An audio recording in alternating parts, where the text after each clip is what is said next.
아주 오래 전입니다. 그러니까 한 30년도 더 된 것 같습니다. 그때 제가 이 본문을 가지고 물론 중간에 또 성경 적이 있을 테지만 구원을 이루십시오라고 하는 이 제목으로 설교를 한 적이 있었어요. 그때 우리 교회에 나오는 이 장로교회 다니던 분이 잠깐 나왔는데 그날 또 이제 예배 참석을 해가지고 우리 몇 명 안 되는 교인들에게 이 목사님은 구원에 대한 확신이 없다. 그래가지고 이제 불평하는 그런 일이 일어났습니다. 이야기인즉슨 구원은 예수 그리스도를 믿는 그 순간에 이미 받았다는 겁니다. 그렇게 구원을 받았다는 확신만 있으면 되는 것이 아직도 구원을 이루어야 된다라고 하는 말은 이게 뭔가 문제가 있다라는 얘기입니다. 그러니까 이 목사님은 아직 구원에 대한 확신이 없다 그랬던 적이 있었습니다. 보면 그건 그렇습니다. 구원에 대해서는 우리가 할 수 있는 일은 아무것도 없습니다. 구원은 전적으로 하나님의 은혜입니다. 예수 그리스도께서 십자가에서 죽임을 당하시고 그래서 누구든지 예수 그리스도를 믿으면 구원을 얻도록 그렇게 하셨습니다. 그렇기 때문에 예수 그리스도를 믿으면 구원을 받는 겁니다. 그야말로 주는 것, 받는 겁니다. 그래서 많은 사람이 그렇게 주어진 것을 받으면 된다라고 생각합니다. 그리고 나는 예수 믿어서 이미 준 것을 받았기 때문에 라는 생각을 갖게 됩니다. 주님께서 이루신 구원을 우리에게 주시면 우리는 이렇게 구원이다. 그럼 우리는 이렇게 받아서 됐습니다. 이거 이제 간직하면 그러면 이제 구원받은 사람이 되는 거지요. 그러나 우리가 성경을 읽을 때에는 그 당시 여러분 이게 상황, 그 성경의 배경을 여러분 이제 우리가 돌아가 봤는데 왜 그런 말씀을 하셨는지 여러분 그게 이제 우리가 성경 해석하는데 가장 중요한 거죠. 사실 오늘 우리가 베드로전서를 읽었습니다만 이 베드로전서를 읽어야 하는 그 당시의 그리스도인들의 모습 그런 겁니다. 어떤 거냐면 주변의 이방 사람들 때문에 그들은 매우 심한 적대와 멸시를 당하고 있던 그런 사람들이었어요. 분명히 그들은 예수 그리스도를 믿었고 구원에 대한 확신을 가지고 있었습니다. 그러나 그들은 여전히 구원을 향하여 나아가는 사람들이었습니다.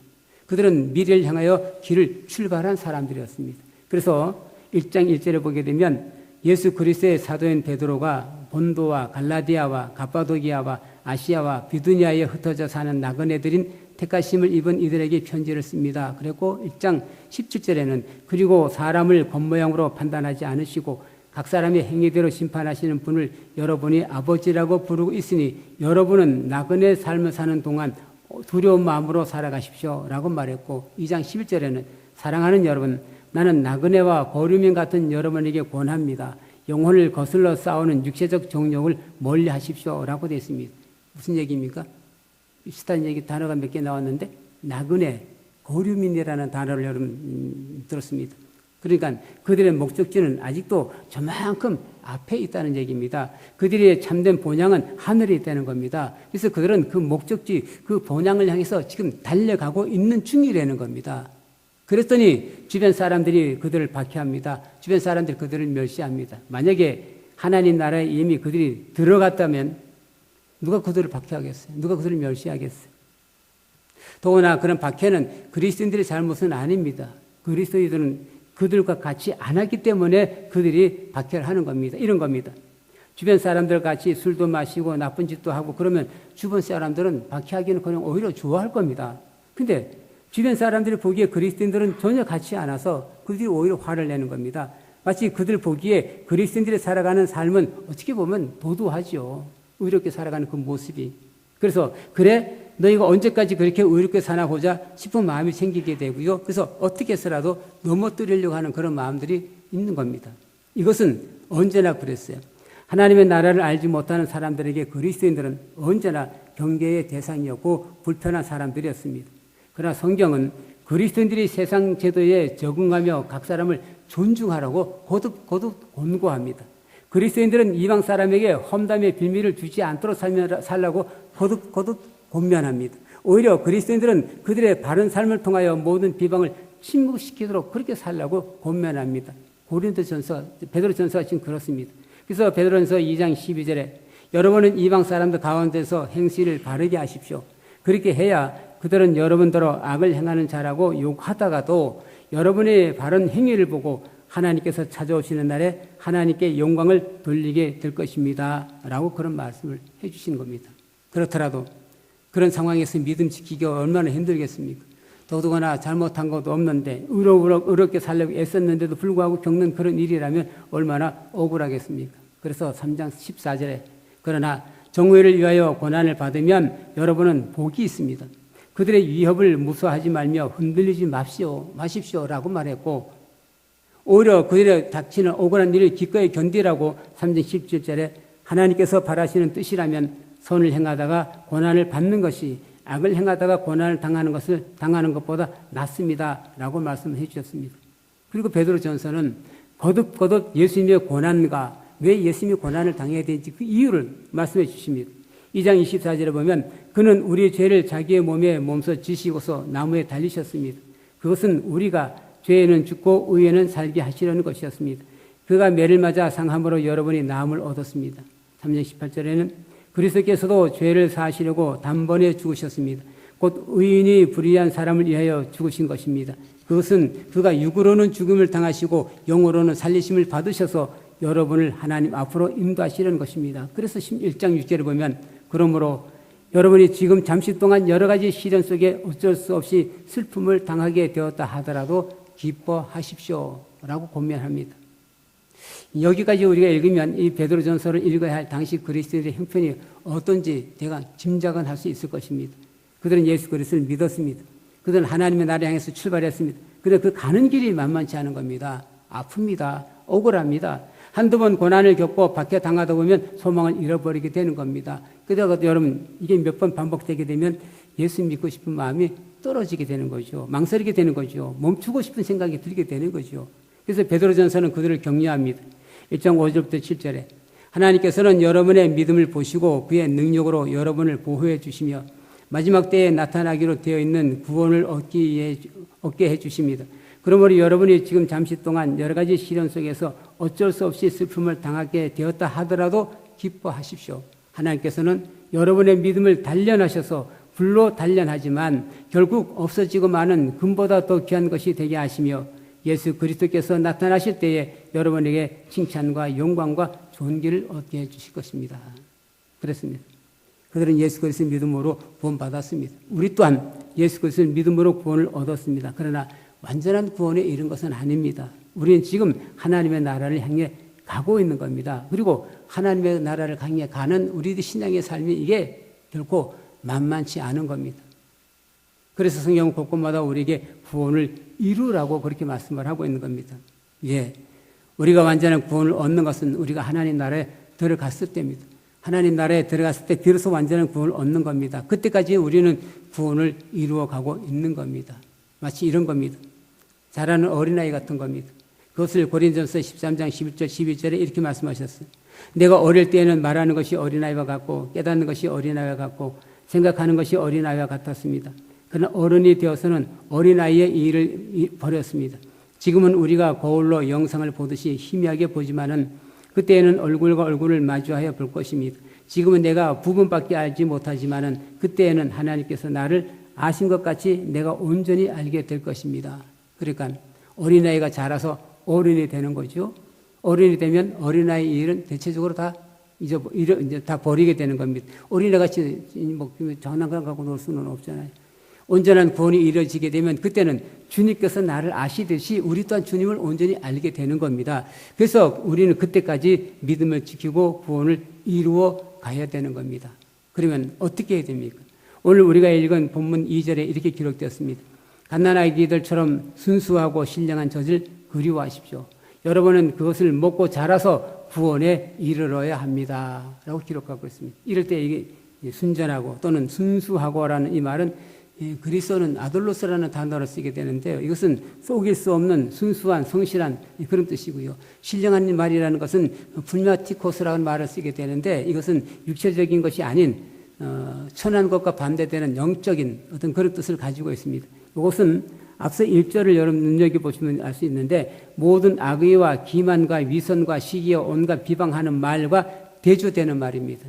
이게 1절에 이제 끝말이 비방하는 말이라는 이 말이 앞하고 여러분 다 연결이 되어버리는 겁니다. 그래서 여기 순수하고 신령한 말이라는 말, 저지라는 말은 뭔 말이냐면 순수하고 신령한 하나님의 말씀을 의미하게 되는 겁니다. 그러니까 우리가 마땅히 듣고 그렇게 해야 할 하나님의 말씀, 그 하나님의 말씀을 먹어야 구원에 이르며 또 구원까지 달할 수 있다고 하는 바로 그 말씀입니다. 마태복음 13장 31절에 예수님께 이런 비유를 말씀하셨어요. 하늘나라는 겨자씨와 같다. 어떤 사람이 그것을 가져다가 자기 밭에 심었다. 겨자씨는 어떤 씨보다 더 작은 것이지만 자라면 어떤 풀보다 더 커져서 나무가 된다. 그리하여 공중의 새들이 와서 그 가지에 깃들인다.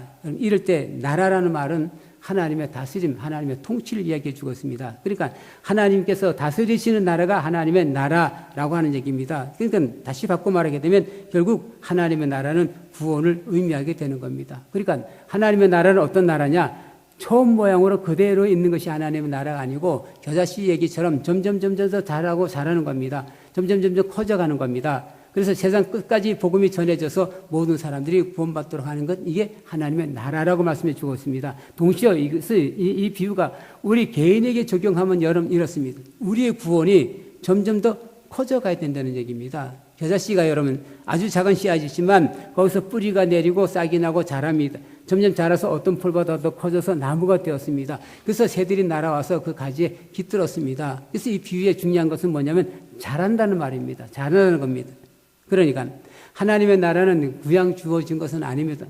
그리고 그것을 그냥 받아서 그냥 간직하는 게 아닙니다. 용어는 우리 리시버라는 단어를 쓰게 되는데 그건 그냥 받는 거죠. 그러나 그냥 받는 게 아니고 커져야 됩니다. 자라야 됩니다.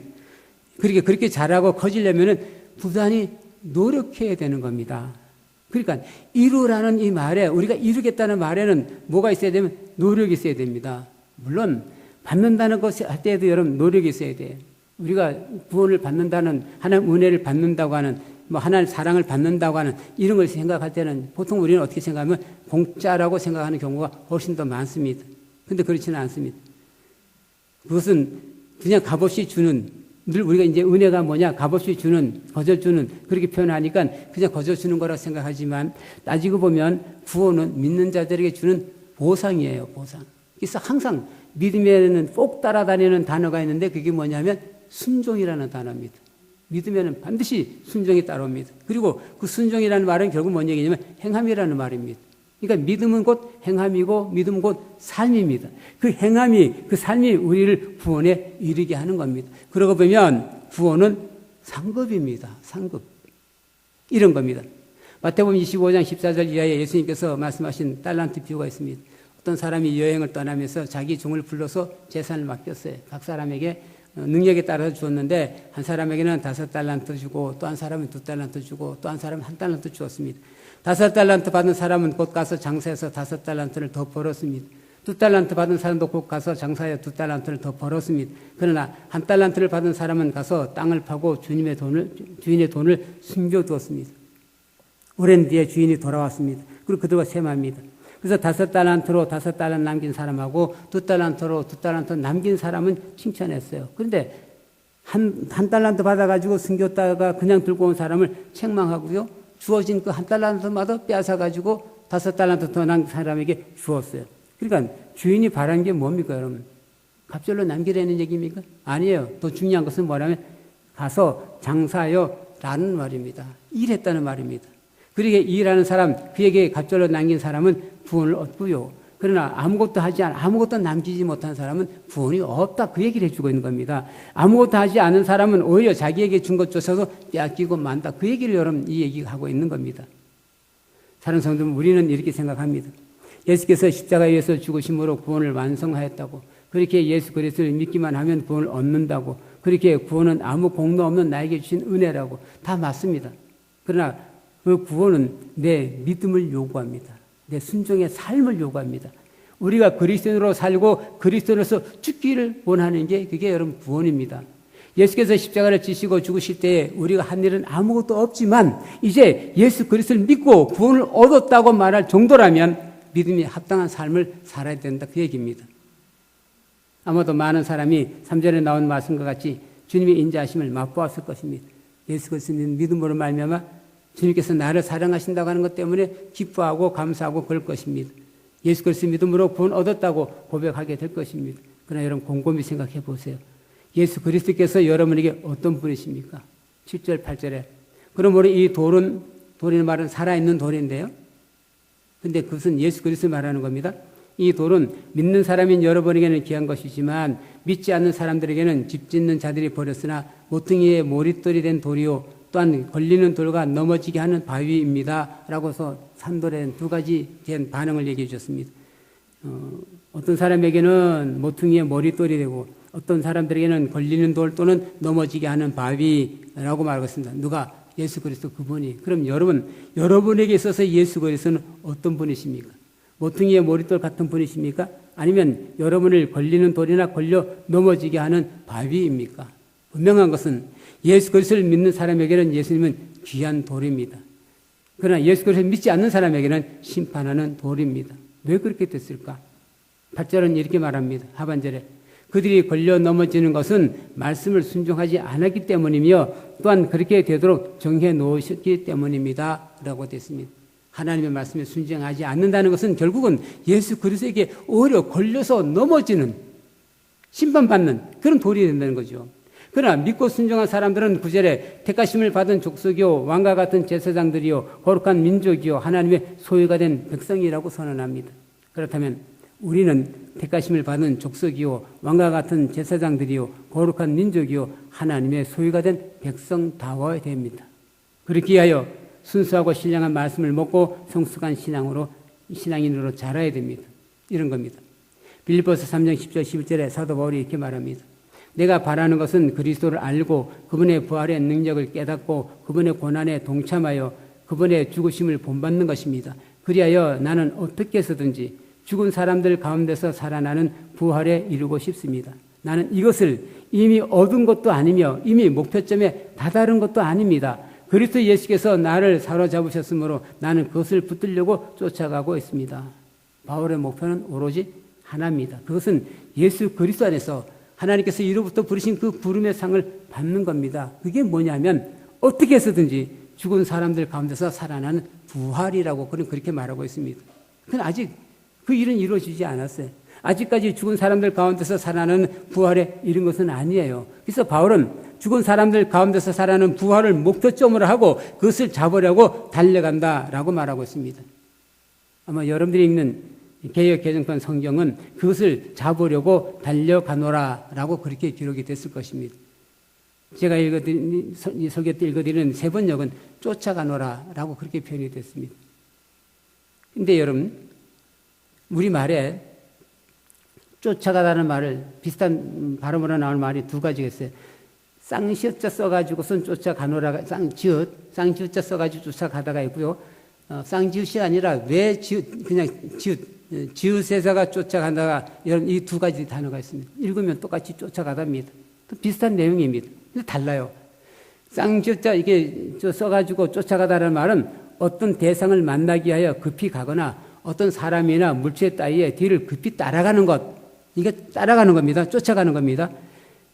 지읒자 하나를 써가지고 쫓아가다는 말은 남의 말이나 뜻을 쫓아간다는 얘기입니다. 그냥 스승의 가르침에 쫓아가다. 이때는 여러분 지읒자 하나에다가 쫓아가다 씁니다. 근데 바울이 그래서 나는 앞을 향해서 쫓아간다, 달려간다 이 말은 지읒자 하나 쓴 말입니다. 그래서 이 사도 바울의 얘기를 다시 말하면 그것을 잡으려고 달려갔다라는 말은 그것을 잡으려고 예수 그리스도의 가르침, 예수 그리스도의 뜻을 쫓아갔다 그 얘기입니다. 그래서 사도 바울이 바라는 것은 거기 10절에 보면 그리스도를 알고 그분의 부활의 능력을 깨닫고 그분의 고난에 동참하여 그분의 죽으심을 본받는 것. 이게 바울이 예수님을 쫓아가는 삶의 모습입니다. 그냥 여러분 막 쫓아가고 막 달려가는 게 아니고요. 예수 그리스도를 알고 그분의 부활의 능력을 깨닫고 그분의 고난에 동참하여 그분의 죽으심을 본받는 것. 그래서 11절 그 다음 따라오는 말이 뭐냐면 그리하여 나는 어떻게 해서든지 죽은 사람들 가운데서 살아나는 부활에 이르고 싶습니다. 라고 말하는 겁니다. 바울께서는 그랬습니다. 이미 구원을 얻었다 하지 않습니다. 오히려 그것을 잡으려고 달려간다고 말하고 있습니다. 그것은 여전히 예수 그리스도를 알아가는 겁니다. 예수 그리스도의 부활의 능력을 깨닫는 겁니다. 예수 그리스도의 고난에 동참하는 겁니다. 그래서 예수 그리스도의 죽음에 동참하는 겁니다. 그래야 죽은 사람들 가운데서 살아나는 부활에 이르게 되는 겁니다. 그래서 빌립보서 2장 12절에 빌립보 교인들에게 이렇게 말합니다. 그러므로 사랑하는 여러분, 여러분이 언제나 순종한 것처럼 내가 함께 있을 때뿐만 아니라 지금과 같이 내가 없을 때에도 더욱더 순종하여 두렵고 떨리는 마음으로 자기의 구원을 이루어 나가십시오. 물론 빌립보 교인들에게 주려는 얘기지만 이 말씀은 오늘 여기 성경에 있는 우리에게도 하신 말씀이에요.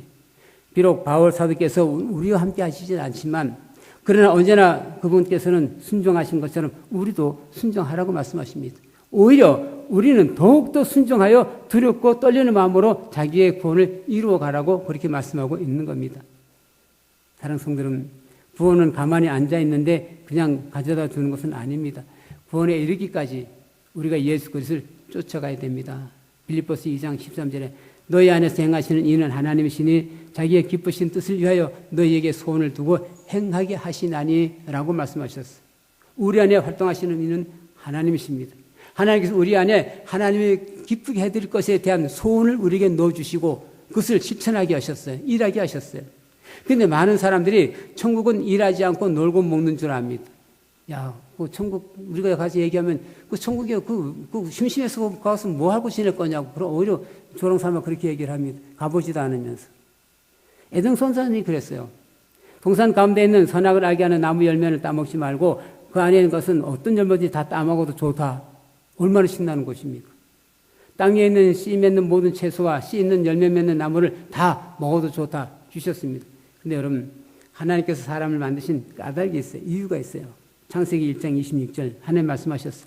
우리가 우리의 형상을 따라서 우리의 모양대로 사람을 만들자. 그리고 그가 바다의 고기와 공중의 새와 땅 위에 사는 온갖 들짐승과 땅 위에 기어다니는 모든 길짐승을 다스리게 하자. 그래서 여자와 남자를 만드셨는데 그러니까 사람은 에덴 동산에서 하나님께서 만드신 그 모든 것을 다스릴 그 일이 주어진 겁니다. 이럴 때 다스린다는 말은 그 모든 것들을 지키고 돌보고 보존한다는 말입니다. 놀고 먹는다는 얘기가 아닙니다. 아무것도 해도 된다는 얘기는 아닙니다. 분명히 하나님께서 그렇게 말씀하셨어요. 그러면 사람은 그렇게 해야죠. 근데 사람이 그렇게 하지 않고 하지 말라는 선악을 알게 하는 나무 열매를 따먹은 거예요. 그래서 그들이 하나님을 피했어요. 하나님이 왜 그랬느냐고 물으시니까 서로 책임을 돌립니다. 아담은 하와에게 책임 돌리고 하와는 뱀에게 책임을 돌렸습니다. 이게 불평이고 이게 시비입니다. 그래서 빌립보서 2장 14절에 무슨 일이든지 불평과 시비를 하지 말고 하십시오라고 말해줍니다. 정말로 우리가 주님의 일을 하면서 아니면 뭐 내 개인적인 일이나 가정 일이나 무슨 일 하든지 간에 왜 불평하고 시비합니까? 내 마음대로 되지 않으니까. 내 생각대로 되지 않으니까. 그러나 여러분 모든 일이 내가 생각하고 내가 계획하고 내가 이루어가는 그런 거는 아니에요. 주님께서 하셔요. 늘 이걸 기억하십시오. 하나님께서 기획하셨습니다. 하나님께서 이루십니다. 그렇다면 하나님께서 계획하고 하나님께서 이렇게 이루어 가신다면 불평하고 시비할 거 없어요. 이것이 하나님께서 하신 일이라고 우리가 믿는다면 우리에게 뭐가 있느냐면 감사밖에 없는 겁니다. 하나님께서는 지금도 우리 안에서 활동하십니다. 우리로 하여금 하나님의 기쁘신 뜻을 위하여 우리 안에 소원을 두시고 실천하게 하십니다. 그것은 하나 우리가 예수 그리스도를 믿음으로 구원을 얻는 것이고요. 또 하나 우리를 통하여 복음이 전해지고 그래서 수많은 사람들이 구원을 얻는 겁니다. 그래서 하나님의 나라가 커가고 자라가는 것입니다. 그래서 우리가 순종함으로 두렵고 떨리는 마음으로 자기의 구원을 이루게 하셨습니다. 사랑하는 성도 여러분, 그렇게 베드로 전서를 읽는 성도들은 힘들었어요. 억울했어요. 그러나 그들은 믿음을 지켰습니다. 주님을 본받고 주님의 말씀에 순종했으며 근데 주님께서 이루어 놓으신 구원에 이르렀습니다. 구원은 리시브, 그러니까 받는 것이기도 하지만 워크아웃, 그러니까 이루는 것이기도 합니다. 구원은 예수께서 그 아버지의 말씀에 순종함으로 여러분 만들어 놓은 것이 이게 구원이에요. 예수님이 이렇게 하셔서 말만 한마디 하면 구원을 만들어 놓은 거 아니에요. 십자가에 달려서 죽는 아버지의 말씀에 순종하는 그런 거를 말미암아 위로 놓은 것이 여러분 순종입니다. 그렇게 그분을 쫓아가는 우리들은 그 말씀을 읽고 듣고 그 말씀에 순종해야 됩니다. 그래서 우리의 구원을 이루도록 자라가야 됩니다. 10절에 보면 여러분이 전에는 하나님의 백성이 아니었으나 지금은 하나님의 백성이요. 전에는 자비를 입지 못한 사람이었으나 지금은 자비를 입은 사람입니다. 그렇기에 갓난아기들처럼 순수하고 신령한 젖을 그리워하십시오. 여러분 그것을 먹고 자라서 구원에 이르러야 합니다. 더욱더 순종하여 두렵고 떨리는 마음으로 자기의 구원을 이루어 나가십시오. 아멘.